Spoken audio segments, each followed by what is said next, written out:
ഇതൊരു നമ്മൾ cocoa തൈയാണ്. Cocoa തൈ നമുക്ക് നമുക്ക് 15 ഇനം വെറൈറ്റി നമ്മുടെ ഫാമിലുണ്ട്. അതിൽ നമ്മളിപ്പോൾ എടുത്തേക്കുന്ന അഞ്ചാം തരം വെറൈറ്റിയാണ്. CCRP എന്ന് പറയും. നമ്മൾ ബഡ് ചെയ്ത്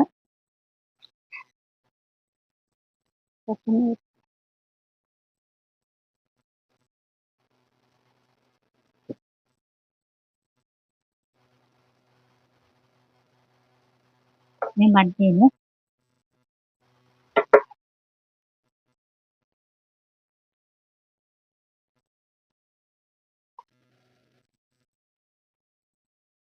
വെള്ളം ഇറങ്ങാതെയാണ് നമ്മൾ ഈ സോയിലൊക്കെ കെട്ടുന്നത്. 20-25 ദിവസത്തിനുള്ളിൽ ഇതിന് മുള വരും. അതിന് മുമ്പ് പച്ചപ്പുണ്ടോ എന്ന് നോക്കിക്കഴിഞ്ഞാൽ നമ്മൾ ഇത് അഴിച്ചു കളയും. അഴിച്ചു കളയുമ്പോൾ ഇതിൽ പച്ചപ്പുണ്ടെങ്കിൽ ഒരു ഒരു മാസം ആകുമ്പോൾ നന്നായിട്ട് ഒരു തൈ 3 മാസം ആകുമ്പോൾ നമുക്ക് പറമ്പിൽ നടാവുന്ന ഒരു കൊക്കോ തൈ കിട്ടും. നമ്മൾ നേരിമംഗലത്തെ എല്ലാ വെറൈറ്റി CCRP 1 മുതൽ 15 വെറൈറ്റി ബഡുകൾ ലഭ്യമാണ്. നമ്മൾ